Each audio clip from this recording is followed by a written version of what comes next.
We have different subjects as part of curriculum for our PGPs, and one of the important subject is economics. Economics is called as mother of finance, right? So you should know something about the Indian economy, in what way economics will help us in taking better management decisions. To speak on that, we have Professor Rajesh. He is a very good teacher, and he has agreed to address you on this. Professor Rajesh will speak to you on the importance of economics and the role of Indian economy. Okay, over to Dr. Rajesh. So economics is what I teach, the most feared subject, isn't it? And people have a preconceived notion that it is very difficult, and also it is very tough, and it is very boring. That's what, is usual opinion among the students. And the reason for that, most of the time, maybe, is we economics faculty only. So we try to make it so boring, and students feel, yes, it is boring subject. But having come to IPE, forget that. Okay. So don't sit with the preconceived notion that economics is a boring subject and we cannot learn it and it is very tough. So leave it to me and my colleagues, Dr. Sai Shailaja and Dr. Lakshmi. We three of us handle this subject. And I am handling A section of PGDM and IB, whereas Dr. Lakshmi will be handling B and C section of PGDM and D section of PGDM. And D section of PGDM, would be handled by Dr. Sai Shailaja, and BIF also would be handled by Dr. Sai Shailaja. So, whatever in the next 20 minutes or 25 minutes, 30 minutes, I am supposed to engage you till the guest comes. Just as you saw the old movie Dawn, have you all seen? The police asked Helen to engage Dawn, till we come, do something, okay, and don't you just put him there. Okay, it was like that I felt, just engage your class. But no, it's not just for time pass. So this is a very important year for us, because we have completed 25 years of economic reforms. This is the silver jubilee year of economic reforms, a very important year.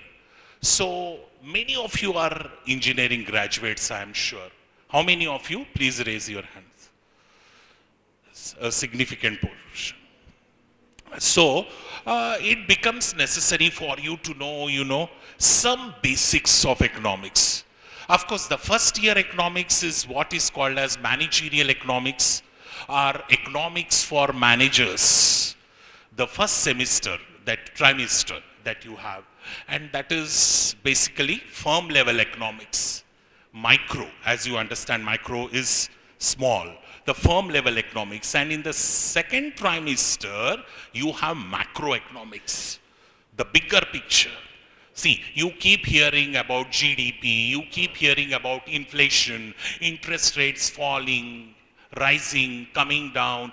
What does, when RBI governor is about to announce the cut in interest rates, how significant it is? What does it mean? Rise in interest rates or fall in interest rates, how important it is. What is this repo rate that you keep reading in the newspaper? What is this reverse repo rate? What is this inflation all about? That you are going to learn in second trimester. That is how everywhere it is across all the B schools. But before you know what is microeconomics, which your respective faculty will be teaching you, the syllabus per se, and macroeconomics in the second trimester, you have to know certain basics. Now, many of you are non-commerce graduates here. So you keep hearing, 25 years. I just now said, now today's papers are suffused with articles on 25 years of economic reforms. Silver jubilee year for the economic reforms. What was this economic reforms? Way back in 1991. Launched. What was that? Why it was so very necessary to have economic reforms in the year 1991? Very often you might have heard people saying 1991 was a watershed year in the history of Indian economy. A watershed year is a year when, something very important happens. A drastic change takes place. It's called as watershed year. So why a watershed year, 1991? Why so very significant? I always say, your generation is a very fortunate generation. You were born during the time when you don't see scarcity of anything. But my generation a little, and the previous, we were born during the time when we have seen lots of scarcity. Right from the scooter that we were riding, or the telephone that we were using. So what was this all about? For that, let me quickly go through one or two concepts in economics that you keep hearing, and of course, commerce graduates and arts graduates who had economics in their curriculum are aware of this. But very quickly, capitalism, socialism, and mixed economy. The capitalist society strongly believes in the fact that the business of the government is not to be in business. Government will confine itself to very, very basic functions, such as maintaining law and order, railways, currency and coinage. That's all. Nothing more than that. Government will not dabble into industries. It will not manage business. Let the private sector do it. Let the individual like you and me manage business. Start the enterprises, carry on trade, or whatever. So there is lots of economic freedom in capitalist societies. But soon after the Second World War, it was suddenly found that capitalist societies were in very bad shape. And people criticized capitalist societies, the critics of capitalist societies, as an evil system. The system that gives rise to haves and have-nots. That is, rich becoming richer, poor becoming poorer. There is a wide gap. There are lots of economic inequalities because capitalist society is only worried about the profit motive, not about the social motive, the larger social goals such as poverty alleviation, unemployment, etc., solving the unemployment problem, etc. So they are not worried about. So that is the bad thing that could have happened, the critics said, soon after the Second World War. And let us start a system which is more equitable, which is more based on social motive rather than profit motive. So as an answer to capitalism, a new economic system emerged, and that was socialism. So the Western Europe and America followed capitalism. But the then USSR, it was called as USSR then, and its East European friends, they said socialism. So we don't believe in private property. We believe in collective ownership. So in a socialist society, government started playing a dominant role in economy. Government managed the industries. Government managed trade, business, it controlled the prices. That is how socialist system was. So the private initiative, the private enterprise that was very much there in capitalism was not there in socialist societies, in socialism. That is what happened. Okay. Then socialism started. World was divided into two. See, economic ideology also, entire world was divided into two blocks then. Okay, USSR and its friend, America and its West European friends. Just as politically there was a division, economically also because of ideologies, there was division. Okay, then socialism started working suddenly in the year, from late 90s to early 90s. Late 80s to early 90s, slowly we started realizing, or we already realized, the socialist societies in fact failed. The very system which was meant to remove inequalities, look at the irony. Okay, what is the socialist societies? People supported socialism say, okay, you capitalists, you are all evil. Okay, very bad. Profit motive. You divided the society into two. There are glaring economic inequalities, but now we socialism, we are going to do wonders to the economy. More economic justice will be there in our society. But the same socialism gave rise to bigger economic inequalities. In fact, capitalist societies after that little bad period bounced back again. Why do you think so it happened like that in socialist societies?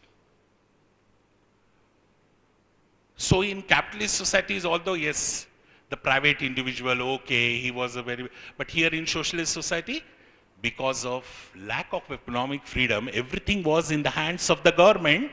So the bureaucrats and the politicians became very powerful.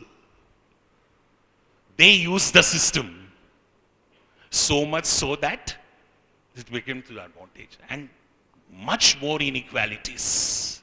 Socialist societies became much more poorer because everything was managed by the government. There was lesser choice of goods and services, no consumer sovereignty. Government only decided what to produce, how much to produce, for whom to produce. No private decisions at all.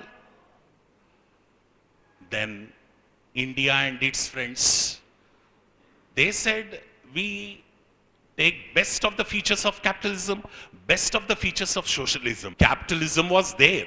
Yes, we said, not as capitalist as the capitalists, not as socialist as the socialists. Okay, so some of this, some of that we said, but in the mixture we put the flavor of socialism more. Okay, so how did we do? Although we allowed the private sector to be there, to start the business, to start industries, okay, it was there. But we said, we will have licenses. So without license, without permits, you cannot start a business. And slowly, India was dubbed as license Raj, permit Raj. You name anything. For any smallest thing you needed permission from the government. It was very difficult to start. Private sector was there, okay, fine. Everyone was there. But how? It was not that easy to start a business. And I advise all the students here, and in fact I advise this anywhere, even if I go guest lecture, any business student, they should read a book by Guru Charan Das, the former head of Procter & Gamble, who has written a book, India Unbound. India Unbound by Guru Charan Das. So he vividly describes India prior to 1991. He gives his example. Listen, you can write down later on. He gives his own example. If he had to start a new product, permission was required. So go to Delhi immediately. But going to Delhi, only 2 planes in a day. How will you go? Serpentine queue for that. Public sector undertakings run, but at heavy losses. But you could not close public sector undertakings because socialism was dear to us. Even at the cost of inefficiency, we ran the public sector. Heavy losses. The biggest loss makers were the road transport corporations of the state and state electricity boards, incurring heavy losses. Overgrown organization. Many people were there. 1%, 2%, there were 10 people.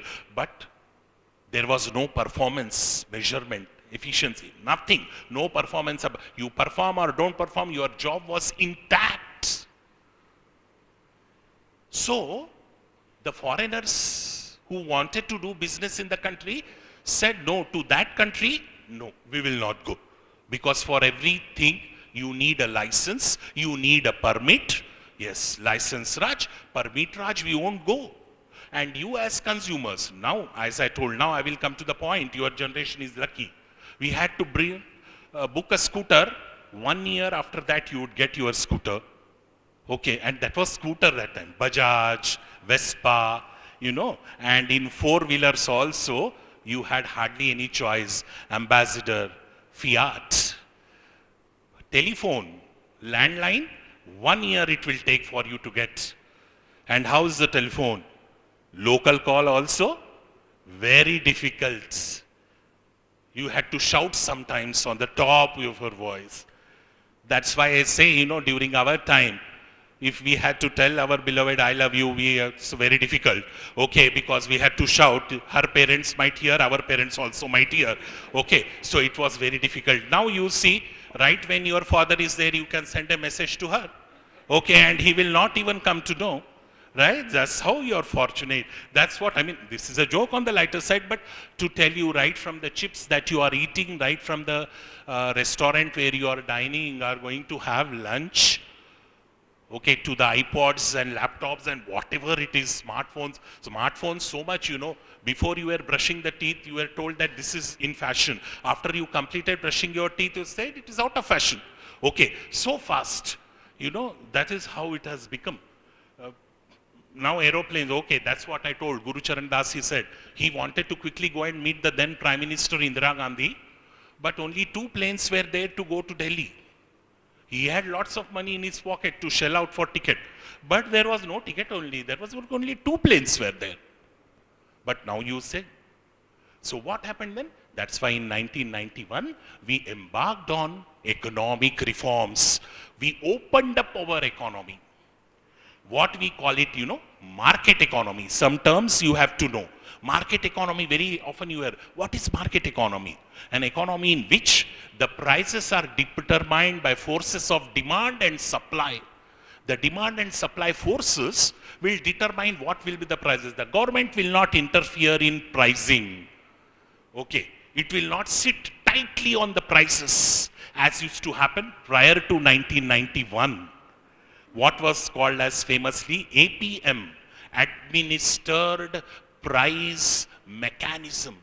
Administered Price Mechanism. So artificially the prices were determined. That's why it was called as a command economy, controlled economy. Now we call it as market economy. So the interference of the government reduce. Of course, there will not be any country where there will be zero interference by the government. It has to be there. So from 1991 now 2016, we have completed 25 years of economic reforms. Now we are sitting and trying to evaluate how successful we are in this 25 years. Of course, there is criticism. Once we embarked on economic reforms, we said liberalization, isn't it? What is liberalization? When you free the economy from controls, you call it as liberalization. Then globalization, when you integrate your economy with the world economy. That's what started happening. Even the hardcore socialist societies, USSR, they crumbled. Entire country disintegrated because of economic problems. Every country had to embrace globalization. Socialism was there just for the name's sake, that's all.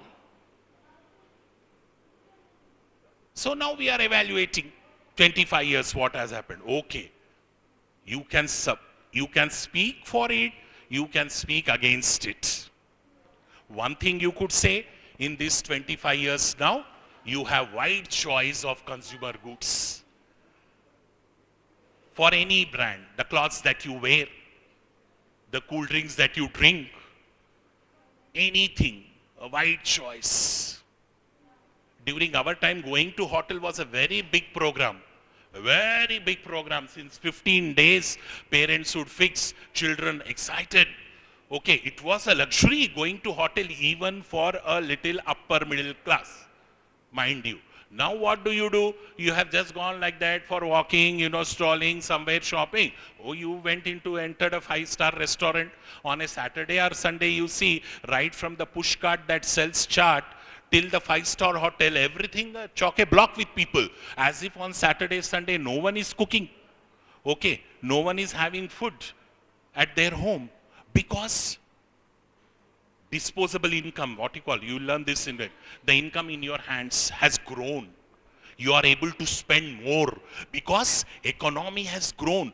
Wide opportunities in private sector.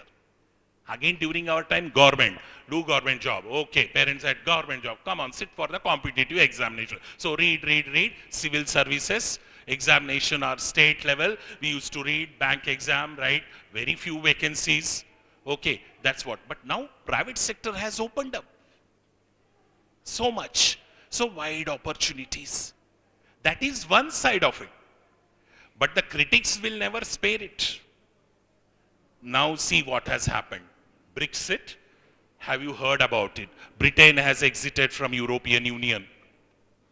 Everywhere there is a fever to exit from somewhere or the other.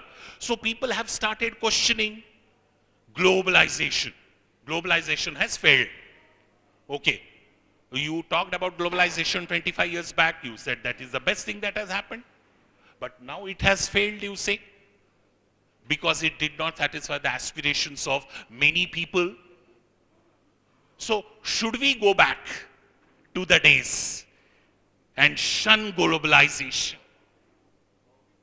So like this, the debate goes on. It can never end. You can keep on talking in favor of globalization, hundreds of points, against globalization, hundreds of points. So, I just tell you, that's the reason why you have to read a lot. So, those who still do not have a habit of reading newspapers, journals, magazines, at least start with newspapers. You have Economic Times, you have Business Standard, you have Financial Express. Now Brexit is there. Start reading on it. Gather the articles of past 20 days or so. Why Brexit happened?